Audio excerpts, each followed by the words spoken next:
Karen demands free wedding cake. Okay, so I came across this absolutely wild story from a baker who runs a small custom cake business. And I need to tell you about this because the entitlement is on another level. So this woman, let's call her Karen, because, well, you'll see why. She slides into the baker's Instagram DMs one day completely out of the blue. Karen sees the baker's portfolio and is obsessed with this elaborate three-tier wedding cake design. We're talking fondant flowers, gold leaf detailing, the works. It's gorgeous. She messages saying, "Oh my god, I need this exact cake for my wedding next Saturday. Can you do it?" Now, the baker is professional about it. She responds and says, "Absolutely. I'd love to make that for you. That particular design with the size you're looking for would run about $500 plus delivery." $500 for a custom wedding cake is actually pretty reasonable, right? These things take hours and hours of work. But Karen has other ideas. She replies back, "Oh, well, I don't actually have any money to pay you, but," and here's her pitch. "I have 300 followers on Instagram, so think about all the exposure your business will get when I post photos." The baker is probably sitting there like, "Are you serious right now?" But she stays professional and says, "I appreciate that, but unfortunately I can't pay my rent or buy ingredients with exposure. I need actual payment for the work." And this is where Karen absolutely loses her mind. She sends back this long, unhinged message saying, "Wow, just wow. So you're really going to sit there and ruin my special day? You're going to destroy my wedding because you're too greedy to help someone out.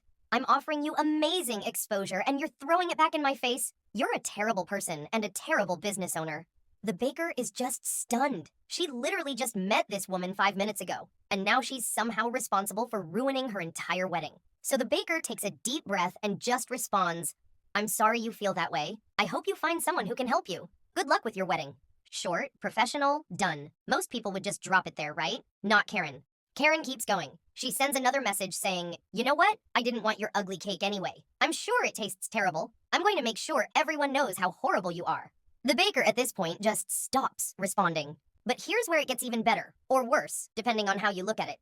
Karen blocks the baker on Instagram and goes on Google and Facebook and leaves one-star reviews on the bakery's business pages. 1 star. For a business she never purchased from. For a cake she never ordered. For a service she never received. The baker had to respond to the reviews explaining the situation, and thankfully, other customers defended her in the comments. They're like, "Wait, you left a bad review because she wouldn't give you a free cake? That's insane." But the damage was still done. Those reviews are still there. This woman potentially hurt this baker's business because she felt entitled to free labor. And the wildest part? The wedding was actually 3 months away. She just lied about the timeline to try to create urgency and pressure the baker into saying yes. The entitlement is just mind-blowing. Imagine going through life thinking the world owes you free stuff and then getting angry when people expect to be paid for their work. Anyway, that's today's edition of the Entitled People Hall of Fame. Drop a comment if you've ever dealt with someone like this, because I know you have stories.